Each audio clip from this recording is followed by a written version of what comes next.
Wah, gitu. Ditangiskannya, kenapa cincin itu kecil kali?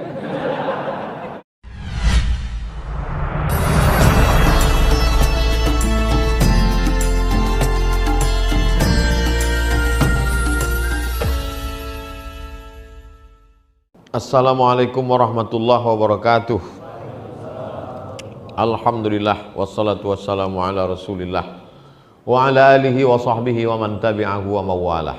Ada 5 pertanyaan. Pertama, orang tua saya orang tidak mampu, ekonomi saya juga tidak baik. Mana yang saya dulukan? Istri atau orang tua? Laki-laki diberi warisan 2 kali lipat warisan perempuan. Lidzakari mithlu hadzil unsayain. Kenapa? Karena laki-laki menanggung nafkah dan laki-laki pula menanggung kehidupan biaya orang tua. Jadi kalau posisinya emaknya, ayahnya susah, lalu istri, anak juga tanggungan, mana yang didulukan? Tak ada yang didulukan, dikebelakangkan, karena lapar tak bisa ditunda. Itulah maka kami buat program pembagian beras, namanya SPBU. Apa kepanjangan Ustaz? Sedekah Pangan Bersama UAS. SPBU, Sedekah Pangan Bersama UAS. Setiap hari Jumat semalam bagi-bagi beras 11 ton. 11 ton 300 kilo. Bagi bapak ibu yang mau memberi beras, bawa beras. Yang tak sanggup membawa beras, transfer ke nomor berikut ini. Yang tak sanggup transfer, kami kirimkan relawan kami. Tak mau juga ngasih beras, tengoklah. Bukan saya mengancam, hadis ada. Allahumma ati munfiqan khalafa, kata malaikat. Siapa yang mau bersedekah, maka berilah ganti ya Allah, kata malaikat. Tapi ada malaikat satu lagi berdoa, Allahumma ati mumsikan talafa. Siapa yang tak mau bersedekah, binasakanlah ya Allah. Aku tak percaya hadis tuh. Katanya binasa, tetanggaku tak pernah sedekah, mobilnya mewah, rumahnya besar. Bukan masalah itu, tak ada barokah. Anak ganteng-ganteng, homo. Cantik-cantik, sakau. Bini selingkuh. Laki dilarikan pelakor. Tak ada barokah hidup. Kita mau cari rezeki itu banyak dan barokah. Jadi kalau pilihannya antara 2, emak lapar, bini lapar. Ada pula orang katakan, durukan orang tua, matilah bini kau. Bagi dua-duanya, makan dulu makanan pokok. Lapar tak bisa ditunda.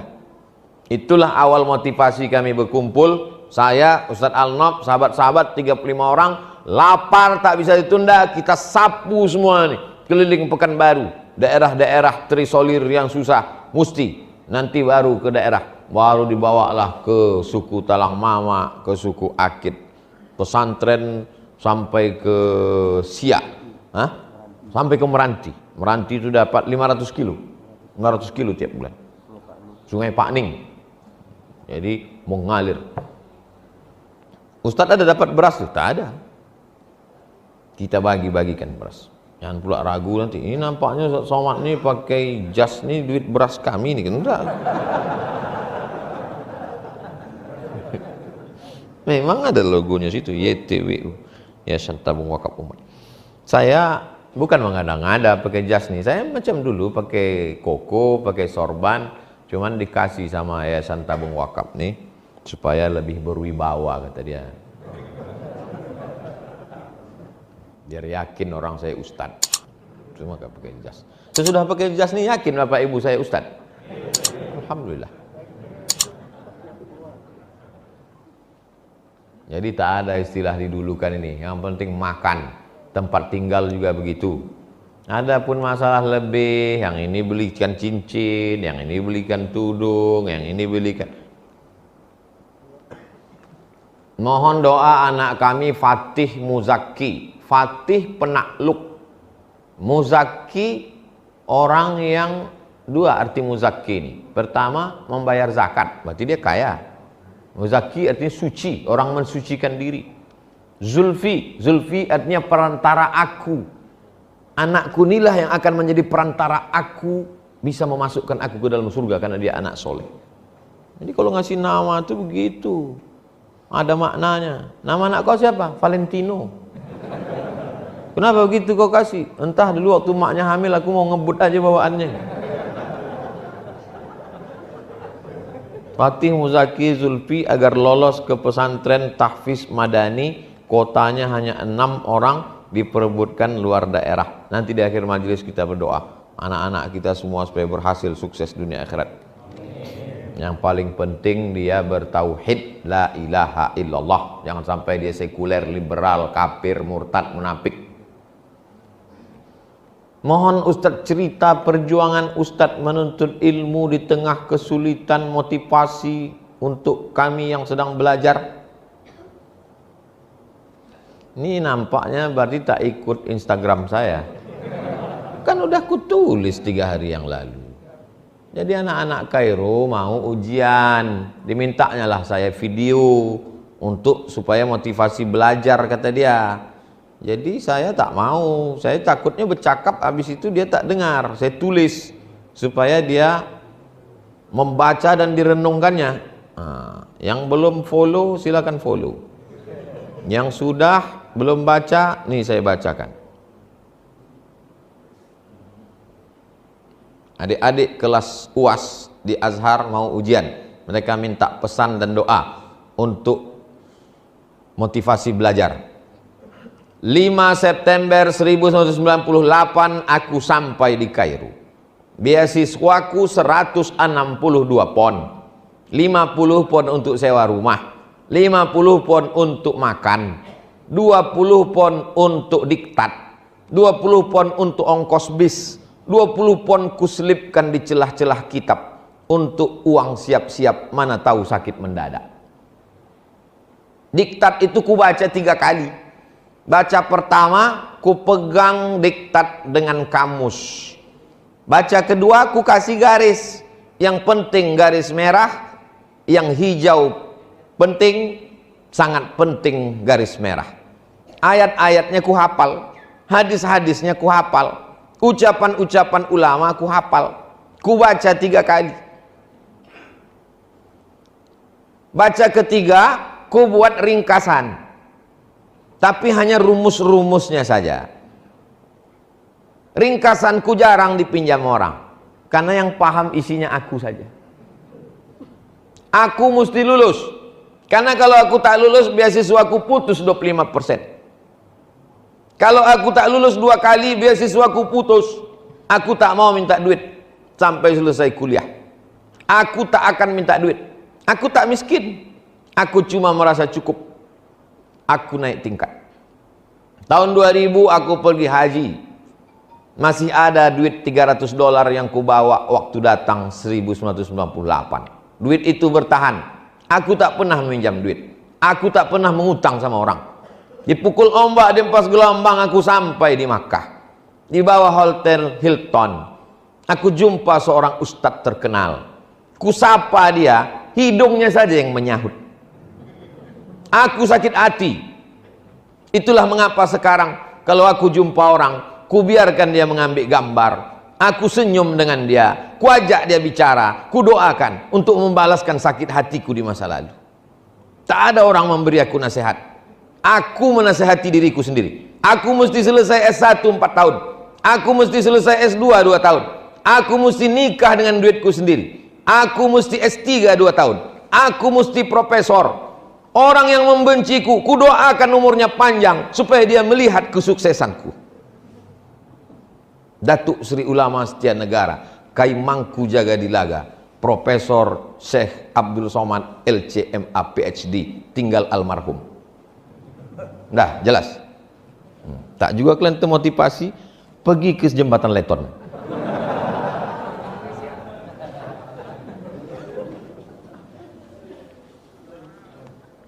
Semoga Ustadz sehat selalu. Amin.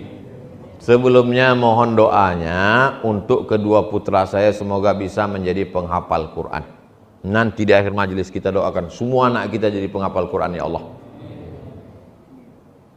Ada yang mau saya tanya Ustadz, bagaimana kiat memotivasi anak agar bisa menjadi penghafal Quran? Anak-anak itu tak usah dimotivasi, dipaksa aja. Kau kutinggalkan di pesantren. Tak mau mak. Kalau tak mau, kutinggalkan kau di panti asuhan. Kita ini nggak hafal Quran kan karena tak dipaksa orang tua kita kan? Coba kau dipaksanya kita dulu. Hafal Quran kita ini sekarang. Jadi anak-anak itu paksa aja. Nanti dia berterima kasih sama kita, sayang sama kita. Hafal Quran. Sayang bukan dikasihkan dia handphone mahal. Sayang bukan dikasih dia sepeda motor, knalpotnya dipotongnya, selewat dia di masjid, disumpah orang satu masjid. Sayang sama dia bukan dikasih dia mobil, kacanya hitam, dibawanya anak gadis orang, dia playboy cap tupai. Sayang sama anak bukan dikasih dia kamar sendiri, TV-nya sebesar bioskop, main game online dia, tak tahu dia sembahyang, tak tahu dia tamu, tak tahu dia menegur orang, tak tahu dia adat istiadat, tak tahu dia kepada Allah. Itulah orang tua yang memajusikan anak. Sayang sama anak, masukkan dia pesantren. Selalu saya sampaikan, TK Quran, SD Quran, SMP Quran, SMA Quran. Masalah dia kuliah mau kemana, terserah. Anak saya, keponakan saya, mesti belajar pesantren. Saya mengantarkannya ke Ihsan Boarding School. Kau mesti di sini nak, anak adik saya. Nanti sesudah kuliah terserah kau lah. Ibarat pokok kayu sudah siap dilepas ke hutan. Sekarang dalam polybag mesti ikut cakap aku. Kalau mau datang ke rumah aku, jangan pakai celana sempit, jangan pakai celana legging, jangan pakai celana setan. Mesti pakai jilbab panjang. Jadi kita mesti mendidik mereka agak strength sedikit. Saya cakap aja gitu, hati lembut. Karena lembut hati kita lah maka kita sayang sama dia. Kan mau menyelamatkan dia dari neraka jahanam itu. Adapun orang tua yang lemah lembut baik, papa mau jalan sama pacar, pergilah nak, pergilah. Itulah yang membuat dia jadi hantu. Emaknya kuntilanak. Nama saya tak boleh nama sama, menyebut nama, menjaga kode etik jurnalistik. Saya berniat untuk menikah. Bagus. Tapi kendala di biaya adat. Apakah saya berdosa karena membantah untuk mengikuti acara adat karena ini permintaan calon mertua saya? Apa dimintanya? Dimintanya emas secuci tangan. Ini cuci tangan mesti penuh emas.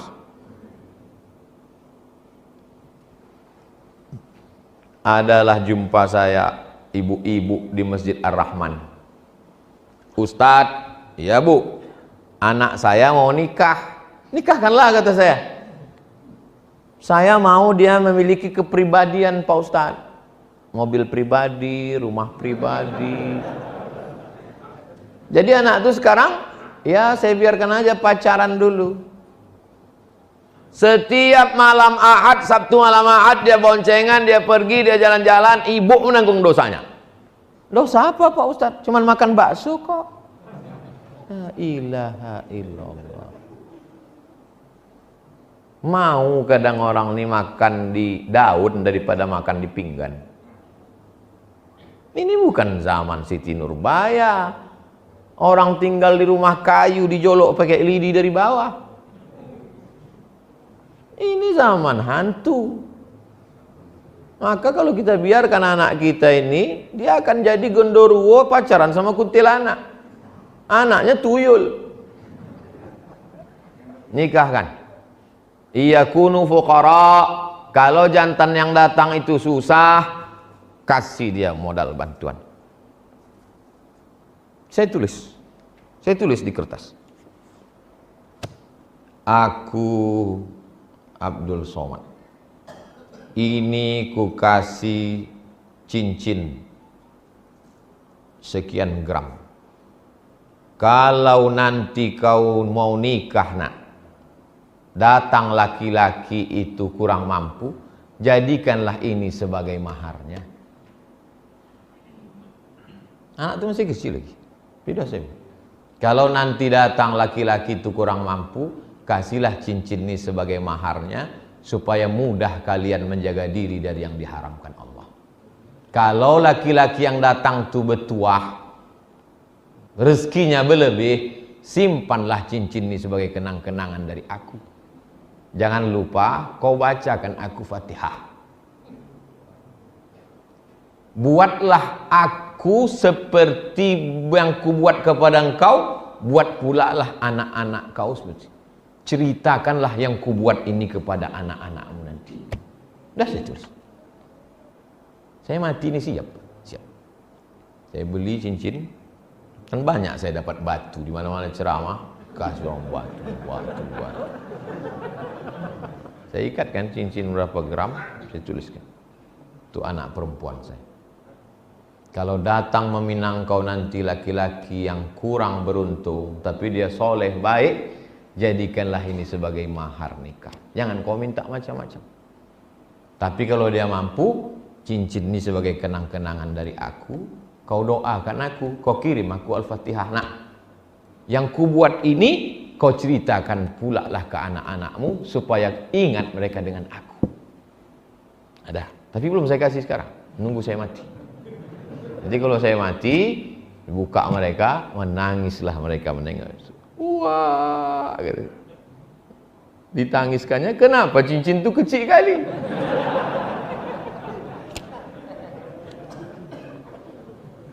Bapak-bapak, ibu-ibu yang memahalkan mahar karena hanya untuk dunia, berzina dia, sesudah hamil baru dinikahkan dengan paksa, hidup sekali.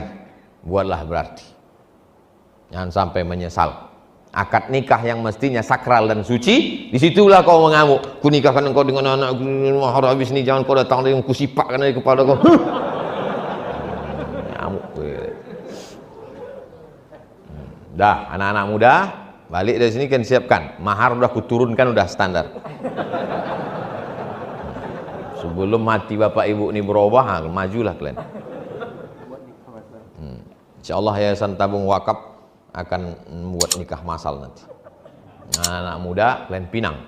Jangan kalian minta bawakan pinang sama saya. Nanti saya diterima bapak ibu nih. Ala hazihin niyah wa kulli niyatin sholihah. Al-Fatihah. A'udzu billahi minasy syaithanir rajim. Bismillahirrahmanirrahim. Alhamdulillahi rabbil alamin. Ar-Rahmanir Rahim. Maliki yaumiddin. Iyyaka na'budu wa iyyaka nasta'in. Ihdinas siratal mustaqim. Siratal ladzina an'amta 'alaihim ghairil maghdubi 'alaihim waladdallin. Amin. Allahumma salli ala sayyidina Muhammad wa ala ali sayyidina Muhammad. Assalamu alayka ya Rasulullah. Allahumma inna natawassalu alaika wa sanassalu ilaika bisirril Fatihah. Kami mohon kepada engkau dengan kemuliaan surat Al-Fatihah, wa bijahi nabiyika Muhammad sallallahu alaihi wasallam, dengan kemuliaan Nabi Muhammad sallallahu alaihi wasallam, an taqdi hajatina, tunaikan segala hajat-hajat kami ya Allah, wa tuballigh maqasidana, sampaikan maksud-maksud niat baik kami ya Allah. Ya muyassir kulla asir, engkau memudahkan segala yang sulit, fayassir lana umurana umurud dunya wal akhirah, mudahkan urusan dunia urusan akhirat. Allahumma la sahla illa ma ja'altahu sahla wa anta taj'alul hazana idza syi'ta sahla.